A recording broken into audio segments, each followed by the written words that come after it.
नमस्कार। ग्वालियर पहुंचे राज्य मंत्री नरेंद्र शिवाजी पटेल।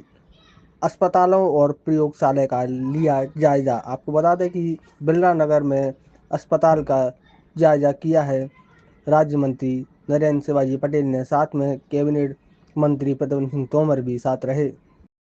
बिल्कुल निश्चित रूप से देखिए, ये बिल्डिंग पूर्णतः तैयार है 100 बेडेड से सिविल हॉस्पिटल के लिए। हमारे यशस्वी मंत्री आदरणीय प्रद्युम्न सिंह तोमर जी के विधानसभा क्षेत्र में है और उनके भरसक प्रयत्नों से बहुत सुंदर निर्माण हुआ है और शीघ्रातिशीघ्र इसका लोकार्पण हो, उसका प्रयास भी आदरणीय मंत्री प्रद्युम्न सिंह तोमर जी कर रहे हैं।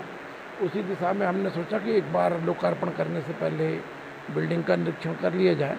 तो बिल्डिंग के निरीक्षण में हमने पाया कि निर्माण अच्छा हुआ है, गुणवत्तापूर्ण हुआ है और शीघ्र इसका लोकार्पण हो जाएगा तो निश्चित रूप से हमारे क्षेत्र के लोगों को इससे लाभ मिलेगा। यूथ सेट के नियोग को लेकर भी आपने चर्चा करी है अधिकारियों से, बेहद महत्वपूर्ण है क्योंकि अंचल मिलावट के लिए पूरे देश में बनना मुश्किल है। तो बिल्कुल हम लगातार इस बात का प्रयास कर रहे हैं कि मध्य प्रदेश में मिलावट रोकी जाए। इसका हमारे समय समय पर अभियान चलते हैं। यशस्वी मुख्यमंत्री डॉक्टर मोहन यादव जी के नेतृत्व में लगातार प्रयास हो रहा है कि हमारे मध्य प्रदेश के नागरिकों को शुद्ध भोजन प्राप्त हो, शुद्ध खाद्य सामग्री प्राप्त हो। उसी दिशा में हमारे जो बड़े शहर हैं जैसे ग्वालियर, जबलपुर, इंदौर, इन तीनों में प्रयोगशालाओं का निर्माण चल रहा है, जांच प्रयोगशालाओं का काम चल रहा है। मैंने कल यहाँ जो ग्वालियर में निर्माणाधीन है उसको काम देखा है, उसमें जो भी कमियां हैं उनको सुधार का निर्देश दिया है और उन्होंने जो उसमें कमियां बताई हैं तो उसको भी हम कैसे पूर्ति कर सकते हैं उसके लिए हम प्रयास कर रहे हैं। बजट का बता रहे हैं कि बजट नहीं होने के कारण बिल्कुल निश्चित रूप 7 से साल हो गए लैब को। बिल्कुल लगातार निर्माण चल रहा है। बजट अकेला एक कारण नहीं है, चूँकि डिज़ाइन में परिवर्तन हुआ है तो डिज़ाइन में परिवर्तन के कारण अब विभिन्न स्वीकृतियों की दोबारा पुनरीक्षित स्वीकृतियों की आवश्यकता होती है, वो भी कारण रहा है।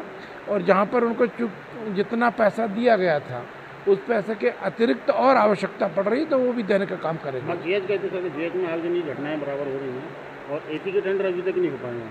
नहीं, उसके लिए भी मुझे जानकारी दी है मेरी, आप मीडिया मित्रों के माध्यम से ही हमको संज्ञान में आया था तो मैंने वहाँ पर अधीक्षक महोदय को बोला है, निर्देश दिया है कि जो भी उनकी तरफ से प्रस्ताव गए उनको दोबारा मेरे संज्ञान में ले आए, उनको भी हम शीघ्र कराने का प्रयास करेंगे। मध्य प्रदेश को हेल्थ टूरिज्म हब बनाने का लगातार प्रयास किया जा रहा है, लेकिन एक आंकड़ा बड़ा हैरान करने वाला है।